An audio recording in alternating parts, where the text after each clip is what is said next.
Afternoon, everybody. This has been a week with some optimism. The beginning of this week, we laid out a framework for reopening in the state of California, really breaking down deeper understanding of the 6 indicators that will guide our decision-making as it relates to making meaningful adjustments, meaningful modifications to the stay-at-home order.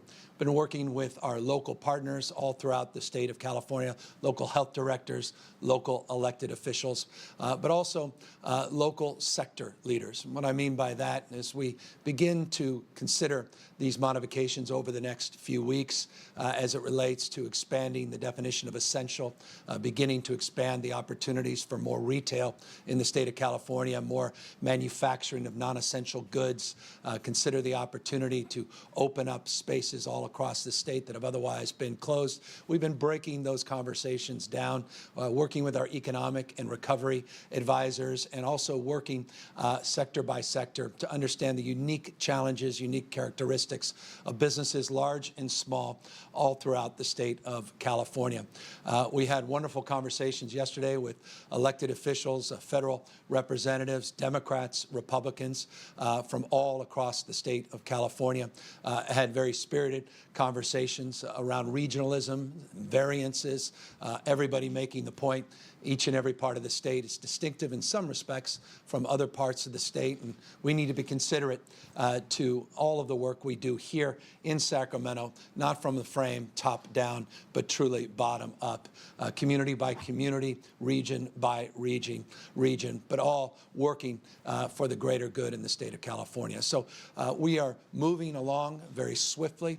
I'm breaking down the guidance with the consideration that these modifications will be in place in the next number of weeks, and making sure we're doing that in partnership and in council with local leaders all throughout the state of California. But one thing has become crystal clear when we talk about economic opportunities, economic growth, and reopening with modifications the economy in a safe way in the state of California. Not only should we be driven by data and public health as a predicate, and we will be, but we also have to be driven by considerations of workforce. And that means we really have to consider the needs of our workers, particularly those with children. And that's why today I want to make an announcement about an effort that's been, and I'm not exaggerating, almost 2 decades in the making. These challenges are they birth necessity and innovation. And what we're announcing today is, because of necessity, an innovative portal, an innovative platform that the Department of Social Services has put up for childcare in this state. I've got 4 kids. Many of you watching have children. Many of you hoping to get back to work. Many of you struggling to educate our kids, to care for our kids, and take care of yourself and others. And childcare has been a huge challenge. 63% of licensed childcare facilities in the state have been impacted from this crisis. That's a jaw-dropping number. But despite that, there's been some really heroic work done.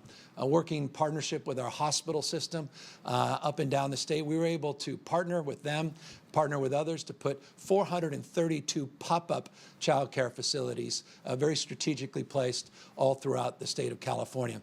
Because of the leadership of Tony Atkins and great leadership of our Speaker of the Assembly, Anthony Rendon, they prioritized with their colleagues across the political aisle the support of emergency grants for child care slots. I had a wonderful conversation with the Women's Caucus here in the state of California, led by Connie Leva, focused exclusively on the issue of child care. Their advice, their counsel, their direction, they want to make sure that $100 million we put up is being well utilized and well invested with real transparency and accountability. $50 million of the 100 was for new vouchers, and then $50 million in partnership with CDE, California Department of Education, was for facilities, making sure that they're sanitary, making sure that we have the appropriate protective gear childcare for those facilities. CDE just put up their information today on where those $50 million are going. They're going to get those dollars distributed, and they put out that guidance and couldn't come too soon, but we're very grateful now it is up, and we're going to get those dollars out there. So $100 million in that space. This new portal, which I'll introduce in a moment, years and years in the making, weeks and weeks in its creation. And then additional positive news in this space, $350 million that came from the CARES Act because of the incredible leadership of Speaker Nancy Pelosi and the partnerships she was able to form across the aisle. We had conversations yesterday with Kevin McCarthy, leader, state of California Republican leader. Everybody worked together on that CARES Act. It provided the state of California $350 million of grants that we'll be distributing in our new budget. We've got this we call May Revise in the state of California. We're very close to finishing our work. We'll make that public on the 14th of May. And that $350 million working with not just the Women's Caucus, though substantively so, with colleagues of all political stripes in the Assembly and the Senate, will prioritize the investment of those dollars in real time as well. But in the interim, this portal is profoundly important. This portal is a tool to navigate, a tool where we do a lot of the vetting, we do a lot of the research, we do an assessment that is dynamic in real time, is updated, that allows you to go in, type in your zip code, and then see pop-ups of all of these child care facilities in your area, health and safety criteria, whether or not they're being met, licensing. You'll have a chance to really learn about the quality, not just the access to the available slots. You'll learn about the number of available slots, the hours of operation, the size of the facilities, and other information that is now being made available all throughout the state of California. There's still areas, if you have your zip code, where we recognize not a lot of centers will pop up. That's on us to do more and do better in that space. And again, the constraints with so many of these facilities shutting down makes that more challenging, but that's our responsibility to work through and figure out. And so that's the part of that $100 million contribution. The $350 million is really find these child care deserts in this state and make sure that everybody has equitable access to high-quality child care in this state. This portal, by the way, was inspired by the good work of two well-known brands, unions in the state of California, UDW and SCIU. They have a version of this called Carina Cares, not Katrina, Carina Cares, but it focuses on their employer base.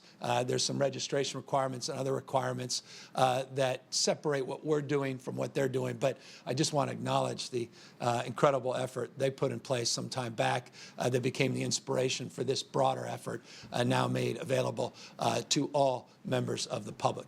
But the most important member of the public today is the person that really spearheaded this effort and really led this focused endeavor over the last 4 weeks. She made a point earlier that I'll repeat yet again, how many years this has been in the making and how wonderful it is to be in this position where we get to present it to you today. It may not be as big of a deal, many of you without kids, but those with kids that understand the power and importance of childcare and understand childcare is economic development. Childcare is an economic question. It's much more than so many others. Again, it's about workforce, economic and workforce development. Can't have a workforce unless they're taking care of their children and are confident in the quality of that care. I'm confident in the quality of the leadership of Kim Johnson, who is here to go through this care site with you, the head of the Department of Social Services. And again, I just want to thank her and her team for putting this site out today, and you'll now have a chance to take a look at it. Thank you so much, Governor. And this has been a long time in the making. We know that childcare keeps California working. It also provides that critical enrichment and activity for supporting the healthy development of children. The $50 million investment that the governor mentioned that's going to service 20,000 individuals in accessing childcare subsidies across our state is rolling out. It's for those essential workers, and it's also for our vulnerable populations, those that have been engaged in our child welfare system at risk of abuse and neglect. neglect, those who are experiencing homelessness, domestic violence across our state, and also those that have differing learning abilities for our children and special health care needs. We're glad to provide this additional resource in partnership with the legislature to really address the needs of all across our state. This child care portal will help then get that access and locate those open child care programs in your community. So I'll share with you how you can access this information. On our covid19.ca.gov website today, there is a new bar that says Find Child Care Options. That'll take you directly to a screen that has a map of California where you'll be able to identify and include your address or zip code for the area that you're looking for child care to locate in. Once you've done that, you will have a listing of, again, open child care programs, both family child care homes and child care centers across the state in that area. Any of these that are of interest to you, you can click on, which will then bring you additional information around the contact information of this facility, their current availability of spaces available, capacity of that site, and again, critical health and safety information around the licensing history of this given program. You will also find access to your local child care resource and referral agency who can help you navigate and answer additional questions that might be helpful to you as you're looking for child care for your family. Again, a long time in the making in the critical support. I absolutely want to thank the partners in this effort, including Open Lattice, Children's Data Network, our local child care resource and referral agencies, the network, and our partners at the California Department of Education to all of the hard work in developing this tool. I also want to thank the employers across the state for the 432 pop-up child care centers that we've been able to open, the expansion that's been able to occur in family child care homes. We want to thank you for stepping up and identifying and addressing the needs of your workforce in this space. And certainly don't want to leave out the workforce itself, the child care providers and early learning workforce across our state who are serving to buffer the stress that's happening with this public health emergency across our state while they're caring for themselves and their families. So thank you so much for what you're providing to children and families across the state. We'll continue to take thoughtful approaches to ensure the safety and well-being of children as we look at our roadmap to modify the stay-at-home order. I do want to point everyone again to guidance that the Department of Social Service released earlier this month around social distancing and physical distancing in child care programs, really keeping those group sizes as small as possible for children, extending that indoor environment to outdoors. It's perfect weather to do so. Using carpet squares, mats, and other visual cues for children to keep that social distancing in place. Those cots for nap time 6 feet apart. Frequent hand washing with learning counting, learning songs, and really making sure that that's happening across the board. And also how you can modify your pickup and drop-off practices to reduce the entry in and out of your facility. The Department of Social Services looks forward to continued engagement with the community, the Women's Caucus, other stakeholders throughout our state as we ensure our children and families across California have the supports they need to thrive. Thanks, Kim. And again, always health and safety as the foundation of our approach for all of our efforts here in the state of California. But childcare is essential. These are essential workers out there that need childcare. We need to provide that support, and childcare becomes, again, even more important as we begin to modify the stay-at-home order in the state of California. So I want to thank her team and all those that were part of this effort. I want you to know that the site is available at covid19.ca.gov. covid19.ca.gov. That's, again, the aggregated portal for so much information related to this crisis and our response to the crisis. That will send you to this specific site, and hope people will take advantage of the site and fulfill the opportunity to get some of these subsidized slots or high-quality slots in their neighborhoods so they can get the relief that they deserve. Speaking of the covid19.ca.gov website, I encourage people to go to that website, not just, again, for child care information, but as I suggest, for a lot of information. We update on a fairly consistent basis our statewide stay-at-home order. The guidance we put out, we said from the outset, is dynamic, based on conditions, based upon the incredible decisions that so many of you have made to stay home and to physically distance, we've been able to continue to update that site. We have, just as an example, a number of days ago updated it to allow for people to get clarity if they sell bikes, to allow folks to sell bikes, working with the counties to adjust on a county-by-county basis those points of guidance. But those guidance are up for the entire state of California. I met with faith-based leaders a few weeks ago. They wanted some clarification, which we did update as it relates to social services. So many of our faith community providing critical social services, essential social services for our community, including substantively for those with behavioral health issues, our homeless brothers and sisters, seniors, substance abuse programs. And we wanted to make sure there was clarification of those being essential services, and that guidance was updated on the site accordingly. We're able to do the same as it relates to activities like showing homes, realtors, and the like. And so I encourage you to take a look, particularly in light of some of the updates today on open space and outdoor activities. It's essential that people recognize and avail themselves to the essential nature of physical and emotional support. And we recognize, the state of California recognizes, with its 200 parks that are still open in the state of California, that there's a real need and desire to have more points of access and ultimately more points of clarification on what's allowed and what's not allowed. About 24 additions were made on that site. I encourage you to take a look at it as it relates to hiking, again, with a modification of physical distancing, social distancing. It's been allowed. We wanted to clarify the hiking protocols, issues large and small. A lot of conversations in this state about things like, well, golfing. And whether or not that's appropriate, inappropriate. Bay Area put out some additional guidance on that. We wanted to clarify where the state stands. We have, and so that is a space loosening up again with modifications and conditions. Folks in rural parts of the state, some even closer to suburban and urban areas, ask about horseback riding, ask about being able to play catch with your kids, kick a soccer ball around, those kinds of activities. Yes, they are appropriate as long as you're practicing physical distancing. We put clarification out on that.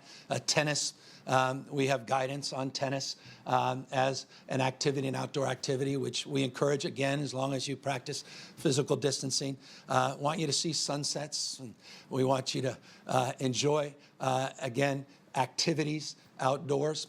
Again, the only thing we don't want you to do is linger outdoors in ways where you're mixing or you're congregating or you're violating the principles we set out on our stay-at-home order related to large events and related to your health and the need to keep you healthy and keep you safe. And so I hope you'll take a look at those guidelines, and they are certainly more expansive than we've seen. We hope to continue to update them. As I said, that site gets updated fairly consistently. Just want to make sure that you avail yourself to it. And we, of course, are working hand in glove with our local health departments to make sure we're squaring our guidance and clarifying where there may be ambiguities. This is the phase we're in. Over the next few weeks, arguably many, many months, we'll continue to work with our county health directors, our local officials, and there'll be constant need to update, to toggle, and to iterate.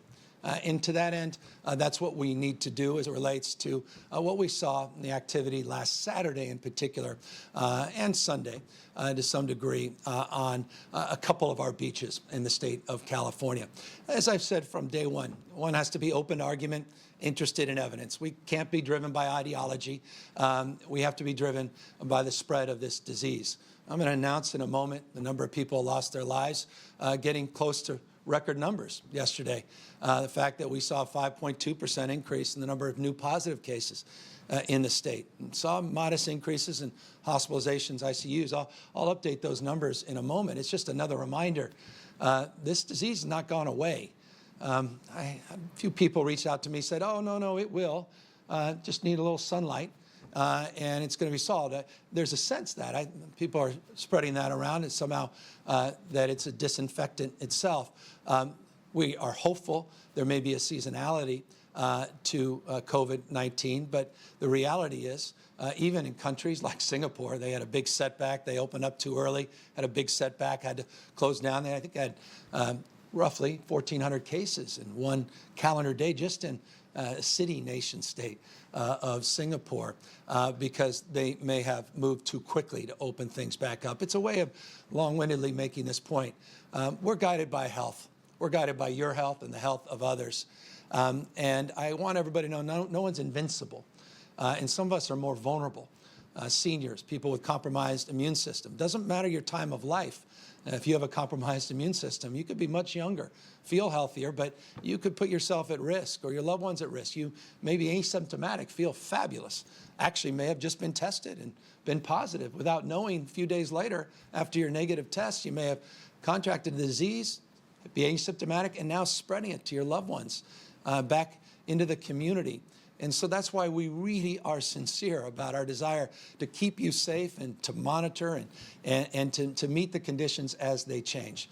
The conditions last week, the images we saw on a few of our beaches were disturbing. I was very candid about that. We've been very consistent about that. And we had anticipated a week ago today concerns with that weather coming back up and wanted people to be vigilant. Unfortunately, as I say, just in a couple of our beaches, we didn't see that happen. The vast majority of them we did. We saw people doing all the right things. Incredible leadership in L.A., the county and city level, Mayor Garcetti, and great work being done San Diego, and their county and their partnerships, even up in Mendocino, Sonoma, Bay Area. So many outstanding examples where people met the moment, both as you know, citizens of this state and as local leaders, law enforcement, and the like. And we just want to acknowledge that. I want to thank everybody for that outstanding work. That's going to help us get to this goal of beginning to reopen this state much, much sooner. So let's keep that up. But in areas where we didn't see that, you have to acknowledge that. You have to own that. And you have to figure that out. And so I've been led by my health directors in partnership with council with many health professionals that feel we need to address that a little bit more specifically in a targeted way. The volume of density, the volume of people and concentrated space, particularly in a few cities, few coastal cities off and around the Orange County area. Those were the point of particular concern. So today we want to make some clarifications. We're going to do a hard close in that part of the state, just in the Orange County area. We're working with the county. By the way, I want to acknowledge the great work of the county. They put together some interesting and very thoughtful guidelines on reopening their local economy. It's just an example of a lot of great work that's being done at the local level. We're bringing that into the conversations we're having up here. That's the spirit that we want to see all across the state, and I want to acknowledge that spirit in Orange County. But specific issues on some of those beaches have raised alarm bells.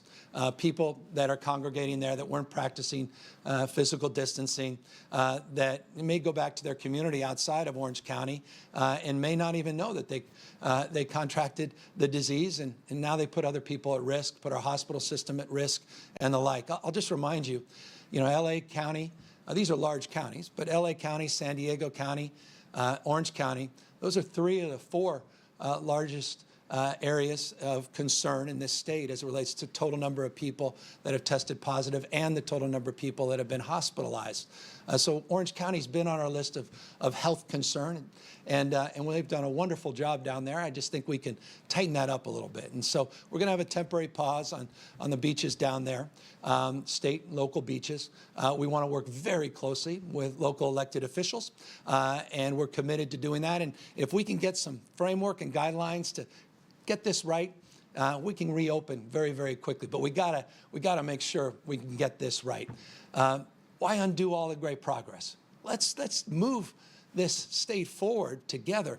And I know there's that urge and that desire, and that's why I hope you take a look at all the new outdoor activities that are absolutely allowable, things that were already allowable but may not have been as clear. Those 200 state parks that are open in the state of California, as long as we're modifying our behavior and practicing the physical distancing, we're gonna move through into this next phase. We again talk about that phase 2 in the next few weeks. Only thing that will set us back is behavior, not an indictment of the people that wanted to go to the beach. My gosh, by the way, I've been a beach advocate. We're out there, Martin's Beach, trying to open up Hollister Ranch. I finally signed a bill, been vetoed a few times, to open up Hollister, to open up the beaches there. Passionate about your right and our collective responsibility, not only to give you access, but to keep you safe. That's an and, not an or. And my job as governor is to keep you safe. And when our health folks tell me they can't promise that if we promote another weekend like we had, then I have to make this adjustment. And so I hope it's a very short-term adjustment. Confident it will be, because the spirit that defines a moment is disproportionately a spirit of cooperation. There's always exceptions, but they truly are exceptions. And hopefully we'll be back making announcements. So it's very targeted, very focused, trying to solve a health problem, try to mitigate one that could grow into the future. And so I just wanted to update you on that space as well. Just briefly before we open up to questions, I will update you. Tragically, I implied this, but let me be explicit about it. We had 95 people, 95 families completely torn apart just in the last 24 hours that lost their lives. I mean, this virus, I said it doesn't take weekends away last weekend, but it's not gone away. Don't be fooled by that. I know we want it to go away. We're doing everything in our power, and you have that power. Your decisions have helped us flatten the curve in the state of California, but we haven't bent that curve downward. We've just flattened that curve. It's stable, but 95 souls were lost in the last 24 hours. I hope that's a point of reminder and caution in terms of the behavior that we're seeing just a few of our beaches in the state. Accordingly, we saw a 5.2% increase in the total number of positives. Yes, we're doing more tests, and I'm proud of now in excess of 625,000 tests. We made a commitment to you to go from 2,000 tests a day to get to 15,000 tests, get up to 20, and get on our way by the end of this month to 25,000 tests. We're meeting those goals, your expectations. We are also getting those testing sites up in rural California and in inner city California. But still so many people, even in a county like Orange County, which is one of the highest rates of total number of positives, again, size and scope, very limited number of people have been tested in that county. And so we need to provide more tests. And as we do, you'll see these positives, but 5.2% increase yesterday. Hospitalizations, as I said, went up in ICUs, but just modestly, within a percentage point, less than a percentage point. So again, we're seeing some stability, some positive signs, and that's why I want to keep this momentum. Just be smart, targeted way about enforcing the stay-at-home order, enforcing those events. And what's happening is, same reason we are not reopening arenas with tens of thousands of people. We don't want to have beaches with tens of thousands of people mixing for the same reason. That doesn't keep people healthy. And I think most folks out on the beach would go, well, yeah, I get why you're not doing it at the arena, but you may want to look around on the beach and go, maybe not necessarily healthy here either.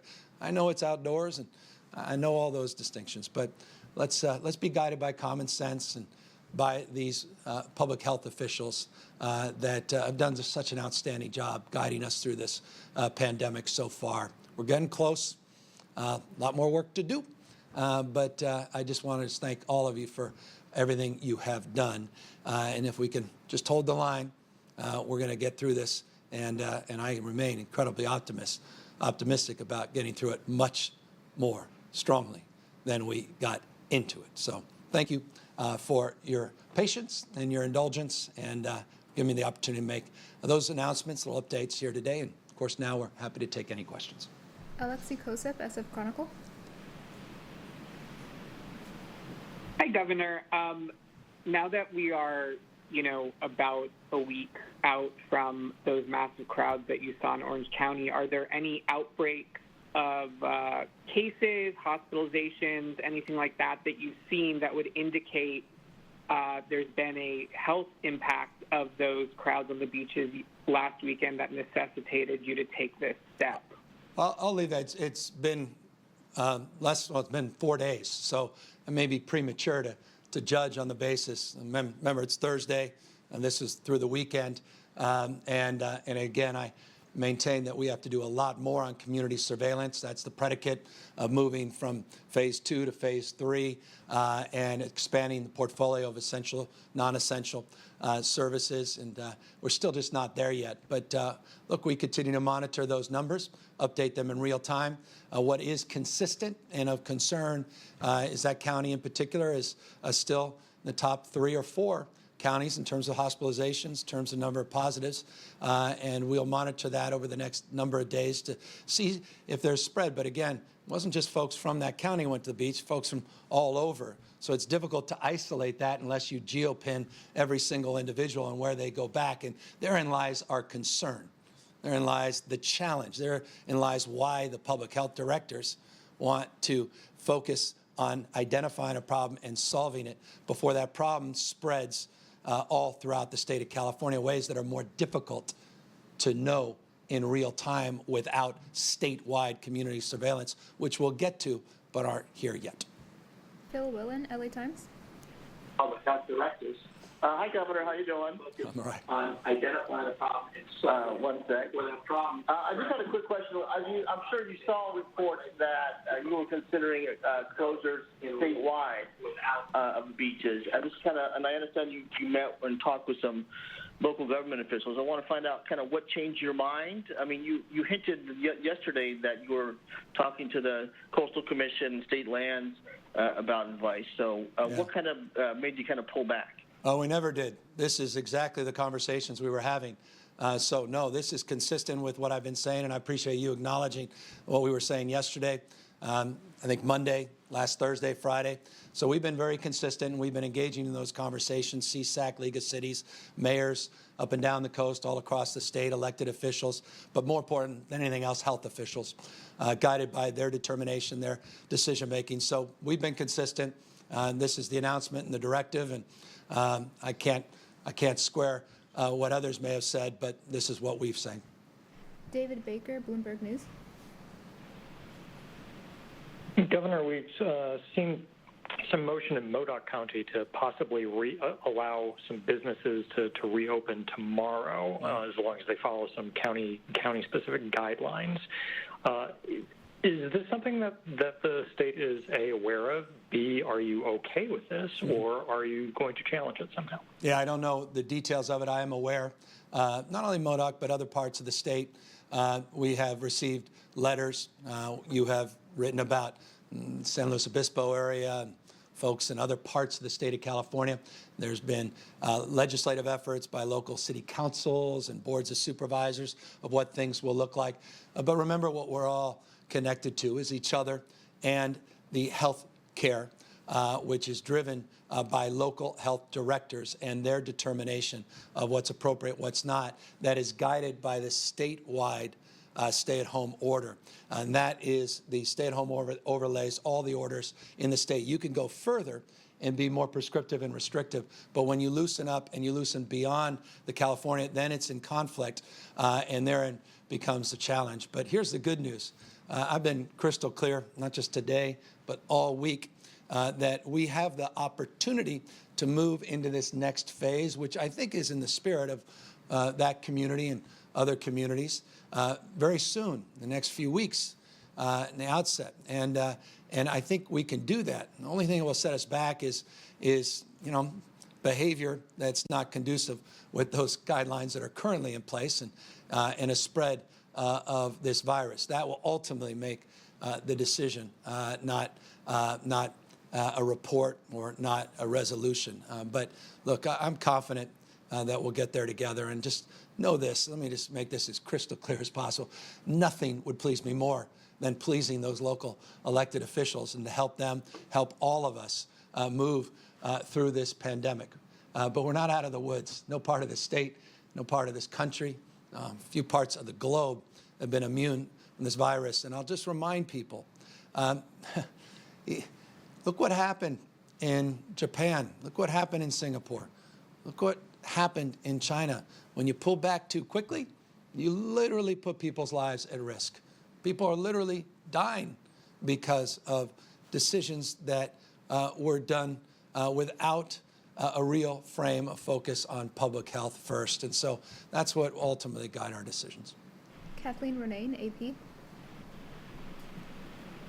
Hi, Governor. So you have repeatedly said localism is determinative. And so I wonder, why now? Why go against local leaders in Orange County who say that such a beach closure is not necessary? And what's your enforcement plan on this? Is it up to the locals to enforce? And if they don't enforce, is there something that the state can do to step in to enforce this order? Well, it's crystal clear. Unfortunately, we weren't able to provide the kind of physical distancing, social distancing that is required on the basis of our statewide guidance. And so, unfortunately, that did not occur. You know that. Everybody knows that. Everybody who saw those images sat there and their eyes, we're all concerned about that. And if you're not, I don't know, folks are paying attention to this pandemic and how it is spread, how this virus is spread. So that's what ultimately led to this decision. When I talk about localism being determinative, you're absolutely right. The application of these rules has to happen at the local level, but when it doesn't and the enforcement can't, we want to be supportive and provide guidance, and we're doing that, and we're confident that people will do their best. They always do, to do the right thing. And again, we don't ever want to be heavy-handed about these things. We haven't had to be. We don't want to be. But we have a framework of engagement, mutual aid strategies, all the engagement that's already been in place, and a heightened awareness, more public campaign here in terms of just public information, and doing our best to just let folks know what's at stake if we set back the clock and delay our reopening as an economy. I don't want to delay it. The only thing that will delay it is more of weekends like last weekend in the next few weeks. Let's not see that happen. I want to get this economy opening as badly as everybody else does, but let's do it safely and smartly. Jonathan Vigliotti, CBS News. Hi, Governor. Some states are giving immunity to nursing homes. In California, several, including Magnolia Rehab, are currently under investigation for their handling of COVID-19. My question is, are you considering immunity for the state's nursing homes? And if so, how would that work? Yeah, I have no plans for any announcements in the immediate term. There have been broad strokes discussions in this space. There are a lot of stakeholders that are included in that process. We're not in a position today to make any announcements in that space, though let me just acknowledge the seriousness of your question and the seriousness of weight of the decision that needs to be made in that space, and know that we have a team of people working on that, and as soon as we have something to say on it, I can assure you we will let you know. Ashley Zwala, Cron 4. Hey, Governor, I'm curious about the police chief's memo that went out last night saying that your administration was going to issue a directive closing all beaches and state parks. I'm just curious what happened within the last 12 hours or so. And also, is this essentially a warning to those other parts of the state where beaches are closed, suggesting that, hey, if we do see those numbers or images like we saw in Orange County, then this could also happen in your area? Bottom line, that was their memo, but that memo never got to me. And as it relates to the issue that I'm grappling with, we've been consistent, we have been clear, we have been transparent, we've been talking about this every day, many days in a row, and we were very, very focused on this in the last 2 days, in particular, reaching out to all kinds of stakeholders. And we mentioned some of them yesterday. And that was one group. We reached out to a lot of other groups, getting their feedback, their advice, and counsel. All of that was considered, focusing, targeted way. Those that are doing good work, we want to reward that work and that behavior. It should be acknowledged. I mean, San Diego and LA and others, they have done an outstanding job, and we want to just focus on where there's a problem. So that's been where I've been the entire time, try to focus on the problem in a smart and strategic way. This was the guidance that we're providing, and this is our determination to continue to, again, be led by data, by science, by the spread of the disease, and by public health officials. So this determination was made in concert with all those groups, but none more important than our public health team. Marissa Kendall, Mercury News. Thank you. I wanted to ask a question about testing, which I know is on top of your mind. We've had a few outbreaks here in the Bay Area at some congregate homeless shelters, and a recent CDC report did some testing everyone in certain shelters and found a really surprisingly high number of folks tested positive even with no symptoms. Do you support and do you have plans to implement universal testing in our homeless shelters and SROs and other congregate living situations? Yeah, I want to see it throughout the state of California, sero surveillance, PCR surveillance, broadly community surveillance. As you know, we want to prioritize the most vulnerable Californians and make sure that our health care workforce, our first responders are prioritized. As you know, we made some announcements around skilled nursing facilities, and we want to help support the efforts locally, regionally, and all across the state on those most vulnerable, particularly those in those congregate facilities, homeless individuals. You may recall one of the first announcements we made at the beginning of this pandemic was focusing on skilled nursing facilities, assisted living, and taking care of our homeless.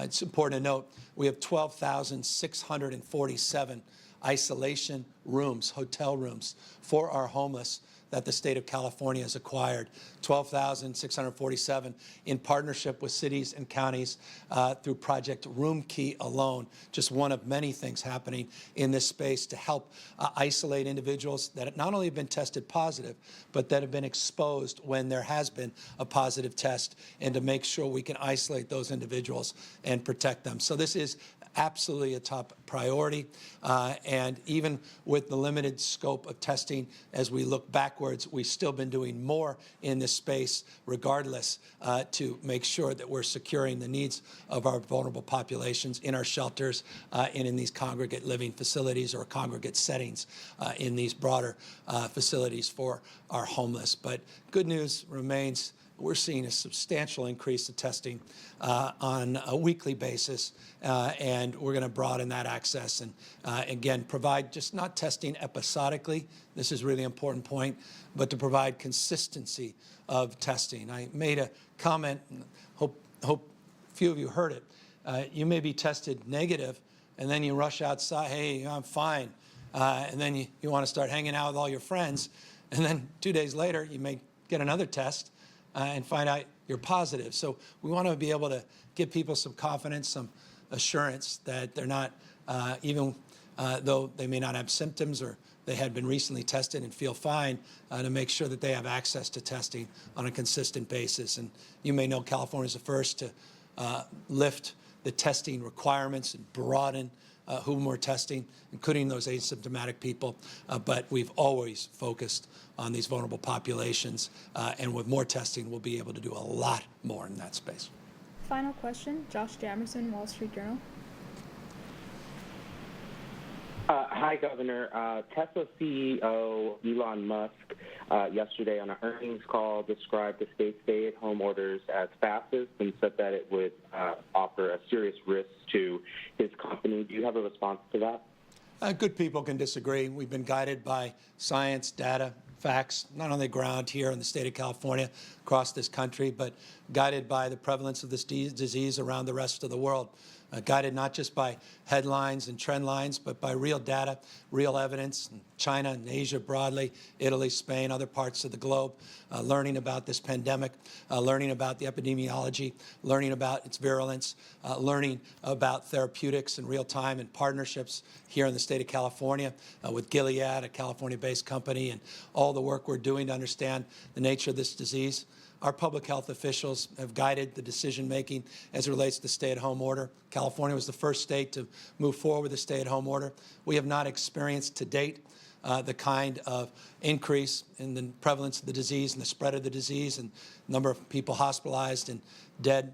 I believe because of the good work of those health directors and officials that guided us in that policy making on the stay-at-home order and the physical distancing that's so important. And I just hope we can continue that. Over the next few weeks, we'll start making some significant, I hope, modifications to the stay-at-home order in a very targeted and modified way with a health and safety frame of focus. And I began today's comments. Let me end them in that spirit. Real progress in that space, real partnership across the spectrum, rural, urban, Democrat, Republican. People I know desperate to get back to whatever semblance of this new normalcy may look like. I am with you. I am absolutely of that same mind. We are many different parts of this state, and I recognize the nuances and the diversity in this state. We do not adopt a one-size-fits-all, but there are basic foundational principles that we do foundationally want to see advanced throughout the state of California.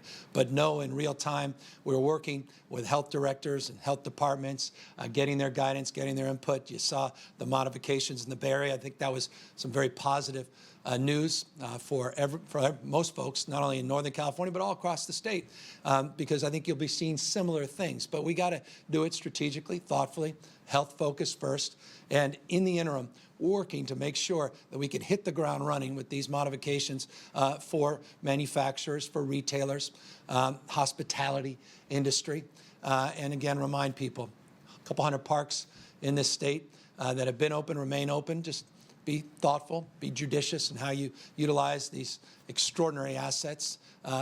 Play catch with your kids, kick a ball with your children. Bike shops are allowed to be open in the state, and those that are open need to be modified in terms of the way they're conducting business. Others can begin to do the same. And so every few days, we'll keep making, we hope, new announcements. And over the next few weeks, I think some bigger ones, sectoral ones, and regional ones as well. And so keep up the good work. Let's focus on targeting problem areas. Let's fix them. Let's get them back into the fold, and let's continue to go together so we can go far and get this pandemic behind us, this disease behind us.